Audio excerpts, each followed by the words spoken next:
మరి మీరు పూజ చేసుకున్నప్పుడు కూడా ఏ టైం లాగా వస్తుంది ముఖ్యంగా అందరూ బ్యాంక్లో పూజ చేస్తారు కాబట్టి ఆ టైంలో 5 times కానీ 10 times కానీ ఎన్నిసార్లు చెప్పుకున్నా మీకు ఆ ఫలితం ఉంటుందన్నమాట. మెయిన్గా ఇప్పుడు అనేక మందికి చిన్న వయసు వాళ్ళు కూడా హార్ట్ కంప్లైంట్ వస్తున్నాయి.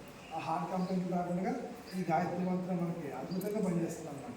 అది ఏ విధంగా అన్నది మీరు ఈ యూట్యూబ్లో చూడండి, ఎన్నో ఉపయోగాలు గాయత్రి మంత్రం, అలాగే ఓంకారం. Okay, thank you. మరి ఈరోజు హాల్ సూపర్ చేసిన ఏం చెప్పండి అమ్మా. మరి వెంకటరెడ్డి అలాగే ముందు చూడడానికి ట్రై చేసిన వెంకటేశ్వరరావు గారు, నెక్స్ట్ ఇంకా సీత గారు, ఇంకా రాణి గారు, ఇంకా ఏమైనా చేస్తే నేను జస్ట్ క్లాప్స్.